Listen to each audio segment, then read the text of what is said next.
Hello everyone and welcome again to Algorithm HQ. Today I'm going to write the code and also explain to you all the algorithm to solve this unique length 3 palindromic subsequences problem which is there in LeetCode. It is a medium level problem and is problem of the day or daily challenge on LeetCode for today. I'm going to code the solution in Java, but for people who code in different languages that is other than Java, this video will definitely be useful because I'm going to explain the approach on the blackboard before coding the solution. तो चलिए फिर start करते हैं इसको श्री कृष्ण का नाम लेकर। हम लोगों को इस क्वेश्चन में एक स्ट्रिंग एस दी हुई है। ओके, एक स्ट्रिंग दी हुई है जिसका नाम है एस, वेरिएबल का नाम। हम लोगों को रिटर्न करना है the number of unique palindromes of length 3, मतलब 3 लेंथ के कितने यूनिक पैलिंड्रोम्स बन सकते हैं उस स्ट्रिंग एस के सबसीक्वेंसेस में से। ठीक है, मतलब एस के मल्टीपल सबसीक्वेंसेस होंगे। ओके, उन सबसीक्वेंसेस में से हम लोगों को यूनिक पैलिंड्रोम्स ऑफ लेंथ 3 बताना है, मतलब काउंट बताना है ना, कि कितने नंबर ऑफ यूनिक पैलिंड्रोम्स होंगे लेंथ 3 के जो कि सबसीक्वेंस भी होंगे एस के। ओके, तो हम लोगों के पास मल्टीपल वेज होंगे सेम सबसीक्वेंस को ऑब्टेन करने के लिए, पर एक सबसीक्वेंस एक ही बार काउंट होगा। ओके, यहाँ पे इनने पैलिंड्रोम की डेफिनेशन बताई हुई है। A palindrome is a string that reads the same forwards and backwards. Okay, और subsequence भी बताया हुआ है, is a new string generated from the original string with some characters can be none deleted without changing the relative or order of the remaining characters.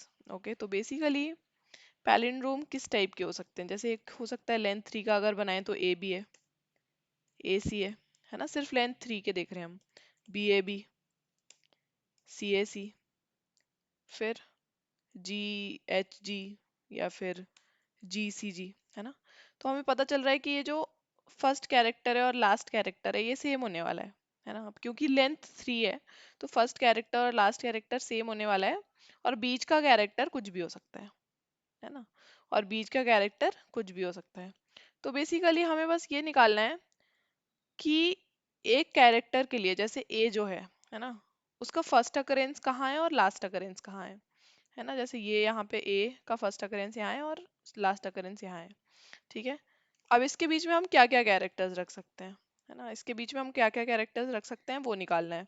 तो एक ए रख सकते हैं, है ना, देन बी रख सकते हैं और सी रख सकते हैं। तो 3 कैरेक्टर्स हम इसके बीच में रख सकते हैं।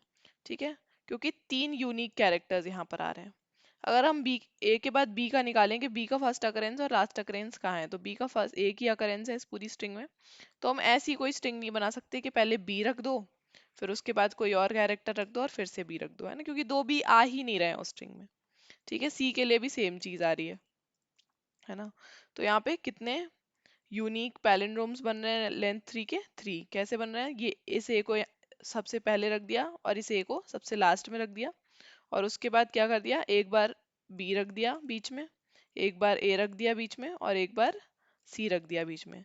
दैट इज ये जो कैरेक्टर्स हैं बी ए सी या फिर ए बी सी, अगर इसमें देखे तो, है ना, these are the unique characters जो ए के दो यानी कि फर्स्ट और लास्ट अकरेंस के बीच में आ रहे हैं। तो हमें क्या करना है, हर कैरेक्टर का फर्स्ट और लास्ट अकरेंस निकाल लेना है और उसके बीच में कितने यूनिक कैरेक्टर्स आ रहे हैं वो निकाल लेना है, और नंबर ऑफ यूनिक कैरेक्टर्स से हम यूनिक पैलिंड्रोम्स बना पाएंगे लेंथ 3 के। तो उसको हर बार हम आंसर में ऐड करते जाएंगे फॉर एवरी कैरेक्टर। और अगर हमारा कैरेक्टर प्रेजेंट ही नहीं है स्ट्रिंग में, जैसे बी तो प्रेजेंट है डी प्रेजेंट नहीं है ना, तो डी के लिए कुछ आंसर बनेगा ही नहीं। और अगर एक ही बार प्रेजेंट है तो भी कुछ आंसर बनेगा ही नहीं। दो बार प्रेजेंट है तो कुछ आंसर बनने के चांसेस हैं। ठीक है, ठीक है, जैसे अगर यहाँ पे ए दो बार प्रेजेंट होता 3 बार की जगह सिर्फ ये दो, है ना, तो अब जरूरी नहीं है कि दो बार प्रेजेंट है तो आंसर बनेगा ही इससे कुछ, क्यों, क्योंकि इसके बीच में कोई यूनिक कैरेक्टर्स आ ही नहीं रहे, है ना।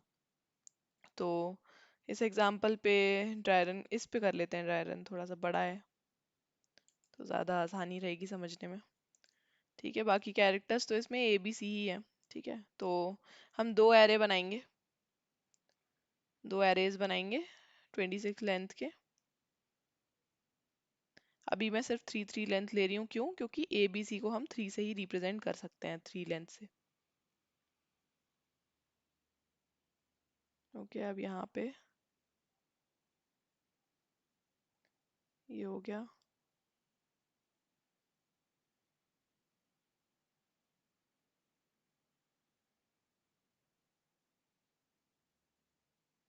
और ये हो गया। ओके, नाउ हम क्या करेंगे, एक फर्स्ट अकरेंस वाला एरे बनाएंगे और एक लास्ट अकरेंस वाला एरे बनाएंगे। ठीक है, F O and L O. तो एफ ओ में हम इनिशियली इन्फिनिटी फिल कर देंगे। क्यों? क्योंकि जीरो जीरो फील्ड रहता है ना, जीरो जीरो फील्ड रहता है। तो अगर जीरो, तो एक ऐसा इंडेक्स है जो कि इस स्ट्रिंग में एग्जिस्ट करता है, तो हमें जीरो जीरो नहीं लेना है। और लास्ट को भी हम अपडेट करते जाएंगे। ठीक है, लास्ट में तो जीरो जीरो ही रहेगा, पर फर्स्ट में हम इन्फिनिटी यानी कि integer dot max value fill कर देंगे, ताकि जब भी कोई कैरेक्टर का हमें अकरेंस मिले तो हम इसमें से मैथ डॉट मिन करके इससे कंपेयर करें और इसका जो भी इंडेक्स है उससे कंपेयर करें और इस एरे को अपडेट कर दें। ठीक है, तो अभी बी के लिए देखते हैं। तो बी का अगर हम फर्स्ट अकरेंस देखें अभी तक का, तो 0 1 ये है, ये जो फर्स्ट इंडेक्स है वो बी को रिप्रेजेंट कर रहा है।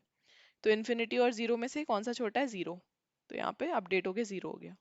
ठीक है, और यहाँ पे लास्ट अकरेंस में भी जीरो ही रहेगा अभी, है ना, क्योंकि जीरो और जीरो में से कोई छोटा बड़ा तो है नहीं। फिर सेकंड बी पे जब हम आएंगे तो लास्ट अकरेंस को अपडेट करके वन कर देंगे, है ना, मैथ डॉट मैक्स ऑफ ये इंडेक्स जो अभी है और यहाँ पे जो प्रेजेंट है वैल्यू वो। अब अगर सी का देखें, तो सी का इन्फिनिटी से हम कितना कर देंगे? 2, फर्स्ट अकरेंस। ओके, अब बी का लास्ट अकरेंस फिर से चेंज होगा, 1 से 2 हो जाएगा। ओके, यहाँ पे 1 से 2 नहीं, सॉरी 1 से 3 हो जाएगा, थर्ड इंडेक्स पे प्रेजेंट है यहाँ पे। अब अगर ए का देखें, तो फर्स्ट अकरेंस भी चेंज होगा, है ना, जो कि कहाँ पे आ जाएगा, कौन से इंडेक्स पे आ जाएगा? फोर्थ इंडेक्स पे। और लास्ट अकरेंस भी चेंज होगा और आ जाएगा फोर्थ इंडेक्स पे।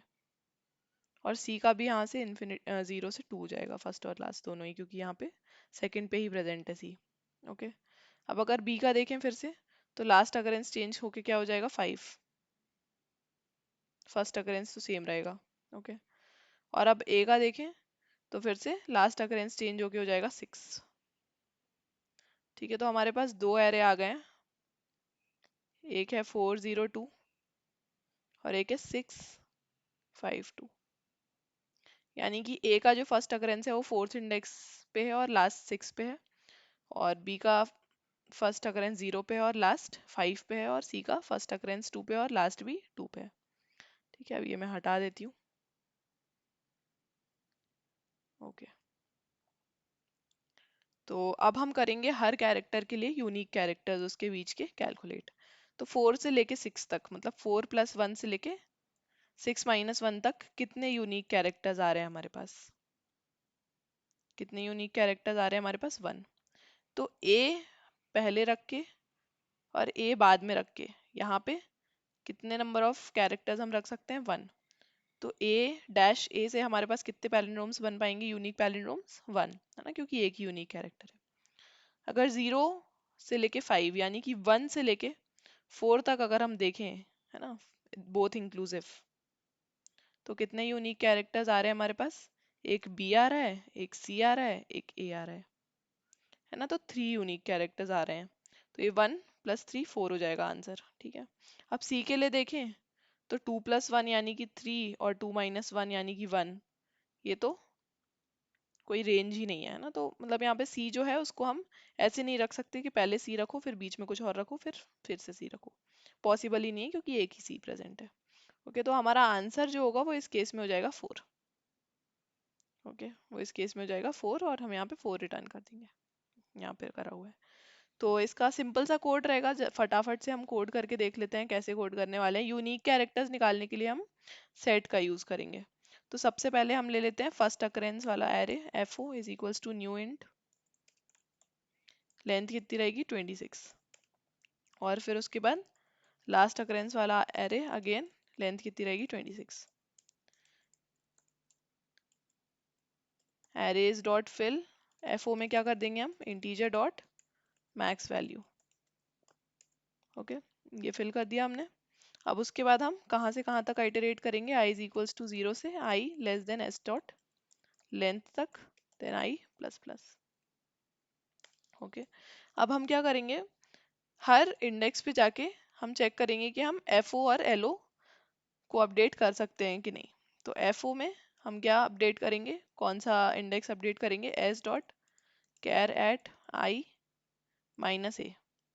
इस स्टेटमेंट से हम क्या कर रहे हैं, ए का इंडेक्स, ये जो भी कैरेक्टर है यहाँ पर, है ना, आई पे जो भी कैरेक्टर प्रेजेंट है उसका इंडेक्स निकाल रहे हैं, 0 से लेके 26 तक की रेंज में रख रहे हैं उसको।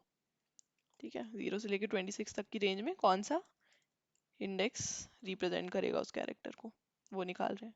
तो ये होगा मैथ डॉट मिन ऑफ, हमारे एफओ में जो वैल्यू पहले से प्रेजेंट है ना, यही कॉपी पेस्ट करके लिख देते हैं। एफओ में जो वैल्यू पहले से प्रेजेंट है वो, कॉमा हमारा करंट इंडेक्स आई, है ना, कौन सा छोटा है पहले, जो इन्फिनिटी अगर स्टोर्ड होगा तो हमारा आई स्टोर हो जाएगा, अदरवाइज यही स्टोर्ड रहेगा।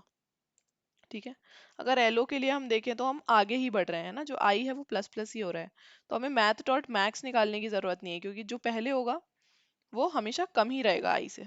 तो हम एलओ में क्या असाइन कर देंगे, एलओ में ये चीज पहले तो ये लिख लेते हैं, एलओ के इस पर्टिकुलर इंडेक्स पे क्या असाइन कर देंगे, आई।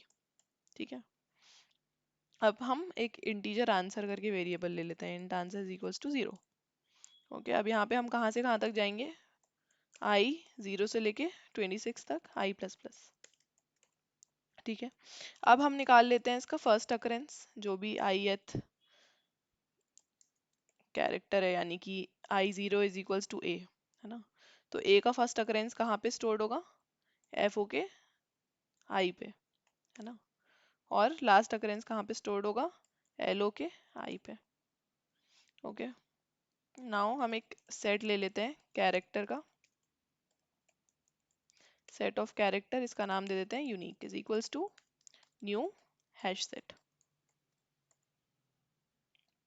ओके, अब यहाँ पे हम क्या करेंगे, इफ हमारा जो लास्ट अकरेंस है, सॉरी, इफ जो हमारा फर्स्ट अकरेंस है वो लास्ट अकरेंस से कम है, यानी कि दो अकरेंसेस हैं एटलीस्ट, तो हम क्या करेंगे, number of unique characters count कर लेंगे, for int J is equals to F plus one, J less than last, है ना।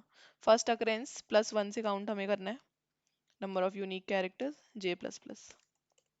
ओके, देन हम यूनिक में उसको ऐड कर देंगे, unique dot add S dot char at J.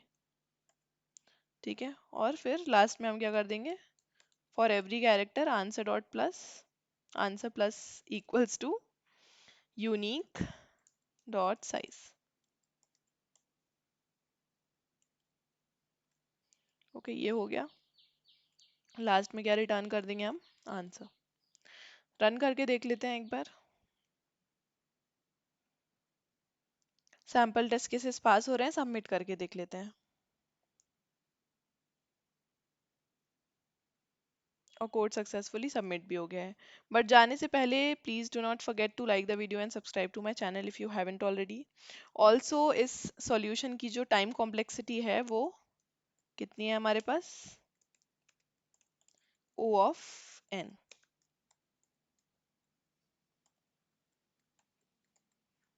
O of n कैसे है, हम एक बार यहाँ पे आइटरेट कर रहे हैं, है ना, और कुछ फिक्स्ड नंबर ऑफ टाइम्स यहाँ पर आइटरेट कर रहे हैं स्ट्रिंग पे, है ना।